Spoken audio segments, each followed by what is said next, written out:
What mentality are we helping our children to develop? Good morning, everybody. Today is Sunday, the 27th of December, 2020. My name is Reverend David Ibiayo, and these are my thoughts. Why are you crying? The mother asked her child. I want to go to McDonald's, is the response. But I took you to McDonald's yesterday. But the cry of the child doesn't stop. Just if children will cry for their studies the way they are crying for other things.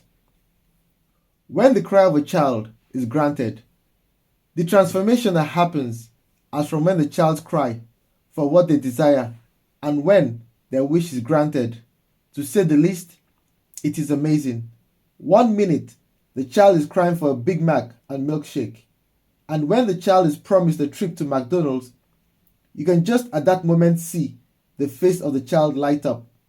And when the child eventually gets to the fast food outlet and the order for the meal is placed, you get the feeling that nothing else is as important to the child as feasting on the meal.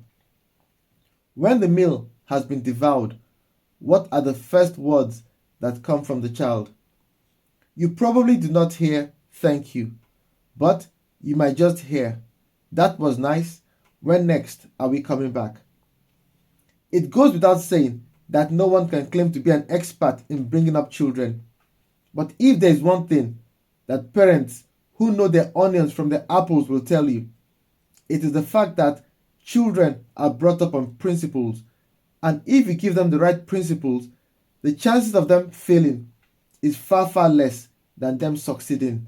In other words, sound principles bring about well-rounded children. Parents have to address the issue of demands by their children. These demands are always phrased in sentences starting with two favorite words: I want. Parents need to let the children know you won't be given all the things you cry for. If parents can't put this constant and continuous demand in check, what future will they be laying for their children? They will be laying an unrealistic future if they give their children what they want anytime they cry for it. Because what then happens is the fact that as these children grow up and their cries can no longer bring them what they desire, they either become disillusioned with life or they try to get what they want by any means necessary, or they come back to their senses to make a genuine effort to pursue what they want. For some children, they don't realize that their parents' finances are limited. When some parents tell the children that they do not have the money to buy what they are requesting for, their children sometimes tell them to go to the wall, that is the cash point, to get some money. The saying used to be, money does not grow on trees, but these days it has to be, money does not grow out of walls. Parents have to learn how to get their children to form a connection between effort and reward as they grow up. The main reason parents are able to give their children what they desire is due to the fact that they themselves have earned what they spend, a reward for their effort, which of course is finance. Finance may not be limited for all, but it is limited for most. I am not in any way suggesting that parents should deprive their children of anything they think they should have.